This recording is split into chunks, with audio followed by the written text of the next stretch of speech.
Dear friends, welcome to Kannada channel. Sometime back நான் ஊருக்கு போன சமயம் சின்ன வேலையாக நாகப்பட்டினம் போயிருந்தேன். அப்படியே பீச்சை டச் பண்ணலான்னு சொல்லிவிட்டு இந்த நீ பீச்சுக்கு வந்தேங்க.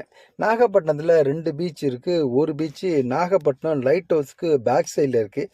அங்கே போனால் அட்மாஸ்பியர் செம்ம சூப்பராக இருக்கும், பார்க்குறதுக்கும் பீச் அருமையாக இருக்கும். பட் அங்கே வந்து ஸ்நாக்ஸ்லாம் அங்கே கிடைக்காது அப்படின்னா நாகப்பட்டினம் லோக்கல் சரௌண்டிங்கில் உள்ளவங்கலாம் மோஸ்ட்லி இந்த நீ பீச்சுக்கு தான் வருவாங்க. நானும் அதேமாதிரி இந்த நீ பீச்சுக்கு வந்தேங்க. இங்கே வந்தோம்னா வெஹிக்கிள் பார்க்கிங் பண்ணிக்கலாம். பார்க் பண்ணிவிட்டு ஒரு 200 மீட்டரில் நடந்து பண்ணல கடற்கரைக்கு போயிடலாம். போகிற வழியிலே பிள்ளைங்கள்லாம் விளாட்றதுக்கு அழகான திடல்லாம் இருக்கும். மோஸ்ட்லி இங்கே ஏதாச்சும் ஆக்டிவிட்டீஸ்லாம் பண்ணிட்டு இருந்திருப்பாங்க. நான் போன சமயம் கிரிக்கெட் மேட்ச் ஓடி இருந்துச்சு. எல்சிடி வச்சு டிஸ்பிளே பண்ணியிருந்தாங்க. அதையும் தாண்டி பீச்சில் போய் உட்காந்தாச்சு. அப்போ பார்த்தீங்கன்னா 3 வந்து ரெட் கலரில் பார்க்குறதுக்கே செம்ம சூப்பராக இருந்துச்சு. முடிஞ்ச வரைக்கும் ஜூம் பண்ணேன்.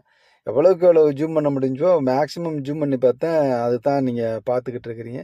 அதுக்கப்புறம் ஒரு 2 ஹவர்ஸ் அழகாக உட்காந்து ரிலாக்ஸ் பண்ணேன். அது மாதிரி அங்கே உட்காந்து ரசிக்கிறதுக்கு சில நிழல் குடைகள் மாதிரி ஷேடோலாம் கட்டி வச்சுருந்துருப்பாங்க. அங்கே சில ஃபேமிலிகள்லாம் இருந்தாலும் நேராக நம்ம கடற்கரைக்கிட்டே போயிட்டு ஒரு 1 ஹவர் உட்காந்து ரிலாக்ஸ் பண்ணாங்க. பார்க்குறதுக்கு கிளைமேட்டும் நல்லா இருந்துச்சு. அந்தளவுக்கு சூடுலாம் இல்லை.